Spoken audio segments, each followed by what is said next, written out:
स्वागत है आप सभी का हिंदी विद विवेक चैनल पे। हम लोग एक श्रृंखला की शुरुआत किए हैं। उस श्रृंखला में पहला पेपर जो भी यूजीसी नेट यानी कि दिसंबर माह की तैयारी बच्चे कर रहे हैं, उसको ध्यान में रखते हुए पूरी श्रृंखला यानी कि जो 10 इकाई हैं, 10 इकाई पे हम लोग अपनी बातचीत करेंगे। पहली इकाई जिसका नाम शिक्षण अभिवृद्धि है, उस पर हमने कुछ बात की थी। 6 क्लास इसके पहले हमने उस पर बात कर दी थी, लेकिन आज की कक्षा उस श्रृंखला में पुनः आगे हम लोग बातचीत करेंगे। परीक्षा के दृष्टिकोण से यह कक्षा अपने आप में एक महत्वपूर्ण कक्षा के रूप में है। विगत कई वर्षों से यानी कि पिछले कई वर्षों से शिक्षा अभिवृद्धि से जो सीखने के तरीके हैं, उससे प्रश्न पूछे गए हैं। उन सभी प्रश्नों पे बातचीत करेंगे। इसके पहले हम जो उसकी बुनियादी कंसेप्ट है उसे समझने का प्रयास करेंगे, क्योंकि बिना कंसेप्ट समझे प्रश्न को हल करना वही स्थितियां हो जाती जैसे बिना मंत्र के हम सांप के बिल में अपना हाथ डाल देते। विलम्ब न करते हुए आज की कक्षाओं को हम शुरू करते हैं। सबसे पहले हम देखेंगे लेवल ऑफ टीचिंग यानी कि शिक्षण का स्तर। लेवल ऑफ टीचिंग से आशय है कि अध्ययन की सुविधा के अनुसार विद्यार्थियों को जो भी अध्यापक अध्यापन के दौरान उन्हें पढ़ाते हैं, अध्ययन की सुविधा के अनुसार इसको 3 भागों में विभाजित करते हैं। विभाजन से आशय है कि हमारी समझ और सोचने की जो क्षमता है उसे अधिक मात्रा में कैसे और विकसित किया जाए। तो लेवल ऑफ टीचिंग इसको मुख्यतः 3 भागों में विभाजित किया गया है। अब एक एक बिंदु पे देखेंगे। पहले नंबर पे मेमोरी लेवल, जिसे प्रायः स्मृति स्तर के नाम से भी जाना जाता है। मेमोरी लेवल इसे प्रायः हिंदी में स्मृति स्तर भी कहा जाता है। यह जो शिक्षण विधियां हैं मुख्य रूप से थॉटलेस यानी कि विचारहीन यह शिक्षण विधियां हैं। इस शिक्षण विधि का प्रयोग करके प्रायः जो छोटे बच्चे हैं उन्हें सिखाने में इस प्रकार की विधि का प्रयोग होता है। दूसरे नंबर पे अंडरस्टैंडिंग लेवल, जिसे प्रायः समझ स्तर कहा जाता है।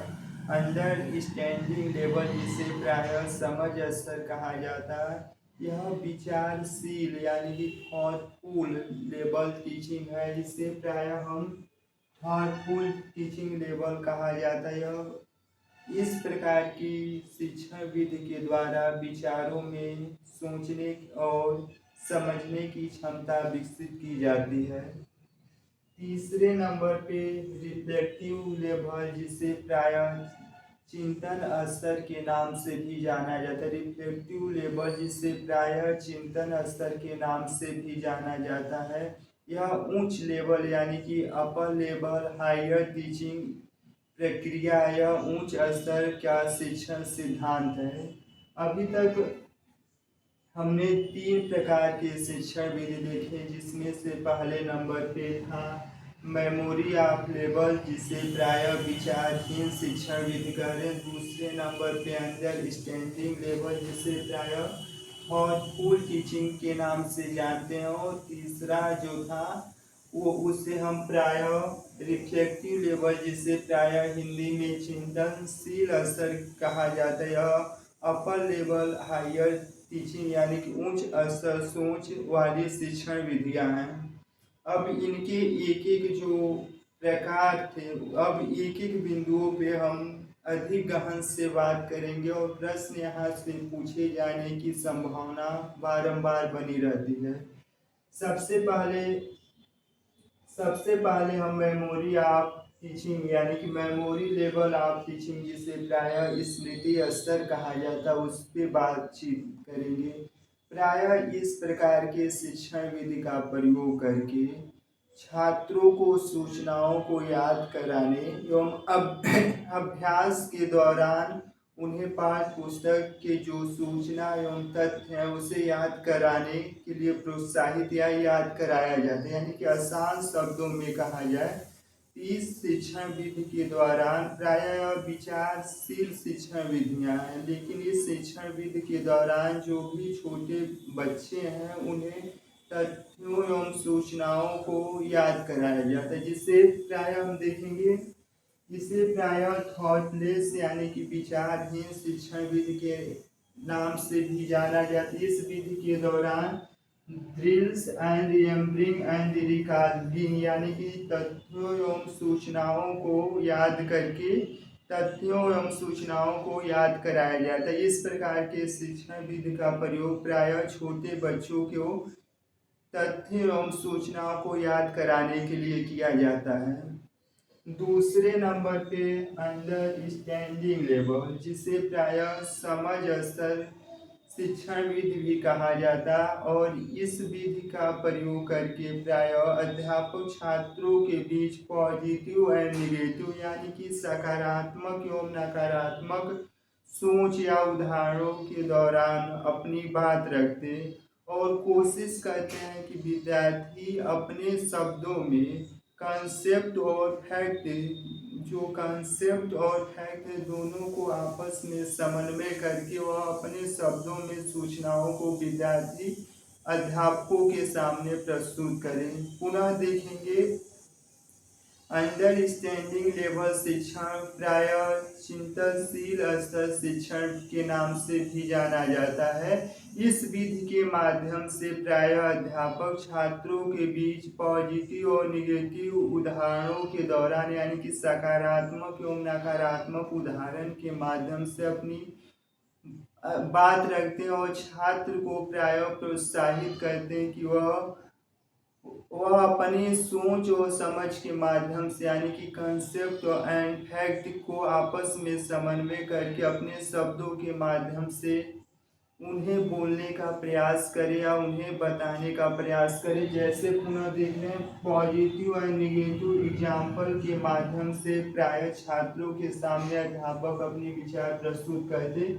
Relation between fact and concept यानी कि प्रायः अध्यापक छात्रों के समक्ष जो कंसेप्ट और फैक्ट हैं, जो तथ्य और सूचना, उसके बीच प्रायः संबंध स्थापित करके अपनी बात रखते हैं और पुनः प्रयास किया जाता है कि छात्र अपने शब्दों में उन जो सीखे हुए ज्ञान उन्हें प्रस्तुत करें। इस प्रकार के शिक्षण विधि का प्रयोग प्रायः जो उच्च से यानी कि जो जूनियर से ऊपर के बच्चे होते हैं उन बच्चों को सिखाने के लिए इस प्रकार के शिक्षण विधि का प्रयोग किया जाता है। तीसरे नंबर पे हम देखेंगे रिफ्लेक्टिव ऑफ टीचिंग, जिसे प्रायः उच्च स्तरीय चिंतनशील स्तर के नाम से भी जाना जाता है। इस विधि के माध्यम से अध्यापक प्रायः छात्रों में क्रिएटिव एंड क्रिटिकल यानी कि सृजनात्मक एवं आलोचनात्मक सोच विकसित करने का प्रयास करते हैं। इस शिक्षण विधि के माध्यम से अध्यापक प्रायः छात्रों में क्रिया सृजनात्मक एवं आलोचनात्मक यानी कि क्रिएटिव एंड क्रिएटिव थिंकिंग सोच विकसित करते हैं। इस प्रकार के शिक्षण अध्ययन का प्रयोग हमें प्रायः उच्च कक्षाओं में देखने को मिलता है। अभी तक हमने जो लेवल ऑफ टीचिंग है उसके तीनों प्रकारों पे बातचीत किए थे। अब उसके अन्य कुछ प्रमुख फीचर है उस पर हम बात अपनी करेंगे। इसके सबसे पहले हम देखेंगे टीचिंग यानी कि शिक्षण किसे कहा जाता है। शिक्षण के माध्यम से प्रायः अध्यापक छात्रों के बीच क्रिएटिव एंड क्रिटिकल यानी कि सृजनात्मक एवं आलोचनात्मक सोच विकसित करते हैं और प्रायः कोई ज्ञान को कैसे सीखा जाए यानी कि ज्ञान को और आगे कैसे विकसित किया जाए, इन सभी ज्ञान को विकसित करने में अध्यापक की भूमिका अविस्मरणीय रहती है। दूसरे नंबर पे देखें ट्रेनिंग के माध्यम से प्रायः किसी काम को सीखने के लिए एक विशेष पैटर्न और अभ्यास के दौरान उन कामों में हमें निपुणता प्राप्त कर सकते हैं। जैसे अगर हमें साइकिल सीखना है तो उसकी बार बार अगर हम अभ्यास कर रहे हैं तो हो सकता है कि कुछ समय बाद हम साइकिल में महारत हासिल करते हैं। उससे हम ट्रेनिंग करते हैं। ट्रेनिंग के माध्यम यानी कि अभ्यास के माध्यम से उन कामों में निपुणता प्राप्त कर सकते हैं जिन्हें प्रतिदिन हम अभ्यास कर रहे हैं। उसके बाद कंडीशनिंग का आशय है कि प्रायः किसी छात्र के समक्ष अध्यापक सकारात्मक पॉजिटिव और निगेटिव विचार प्रस्तुत करके उनके सोचने और समझने की जो क्षमता है उसमें बदलाव लाना ही कंडीशनिंग कहलाती है। पुनः देखें, कंडीशनिंग के माध्यम से प्रायः अध्यापक छात्रों के बीच पॉजिटिव और निगेटिव जो सकारात्मक एवं नकारात्मक पहलू हैं उसमें बदलाव लाने का प्रयास करते हैं। आखिरी में इंस्ट्रक्शन, जिसे प्रायः अनुदेश कहते हैं, इस विधि के दौरान प्रायः अध्यापक छात्रों को किसी काम को सिखाने के लिए चरण दर चरण उसकी जो भूमिका है उस पर अपनी बात रखते हैं। जैसे अनुदेश के माध्यम से अगर कोई विद्यार्थी पाठ्य पुस्तक पढ़ने में वह कमजोर है तो प्रायः अध्यापक उनको मात्राओं को ज्ञान सिखा के पुनः कैसे शब्दों को उच्चारण किया जाए इस प्रकार से वह सिखाते हैं, जिसे इन स्ट्रेंग्स के नाम से यानी कि अनुदेश के नाम से भी जाना जाता है। पुनः आखिरी में देख रहे हैं इंडोक्राइनेशन, जिसे भावना कहते हैं। इंडोक्राइनेशन प्रायः यह एक तरफा होता है, जबकि इसके पहले हमने जो भी अध्ययन किए दोनों प्रकार को ऑपरेटिव यानी कि सहयोगात्मक विधि थी, लेकिन इंडोक्राइनेशन एक तरफा है। प्रायः इस प्रकार की विधि का प्रयोग करके अध्यापक अपनी भावनाओं को छात्रों पे थोपने का प्रयास करते हैं। अपनी भावनाओं के दौरान छात्र के भावनाओं में बदलाव करते हैं। धन्यवाद।